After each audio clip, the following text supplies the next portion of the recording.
dañi kala yowat so ɓooyi koko iwata ha laaɓa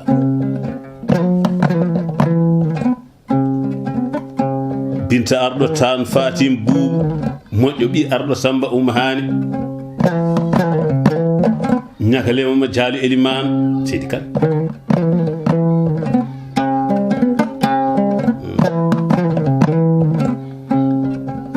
mbaadiyanki jontaɗo kewɗo nedingo jam faaki leñol tiiɗaɗo pulago kaydimago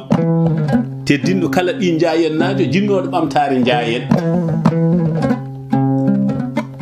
seeremɓe ma ɓe duwanima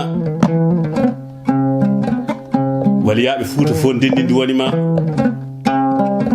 soko noon dinnaɓe ma ɓe duwanima ɓe gadduɗa endu ɓe jiiɗuɗa ɗol fof ɓe duwanima nde Allah yurmotoma yaafoma waɗma koddiɗo Farimata bintu Rasulu sallallahu alaihi wa sallam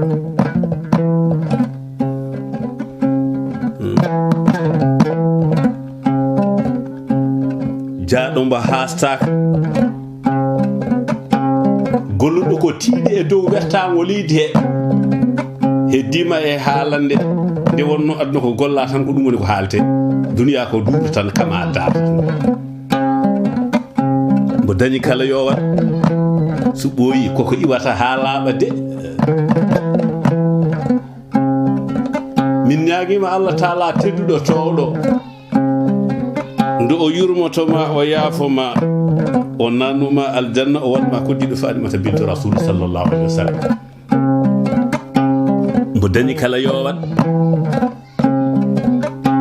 minenne amin keddi e haalde golle ma sabu golle ma mayata bolle maɗe kadi majjata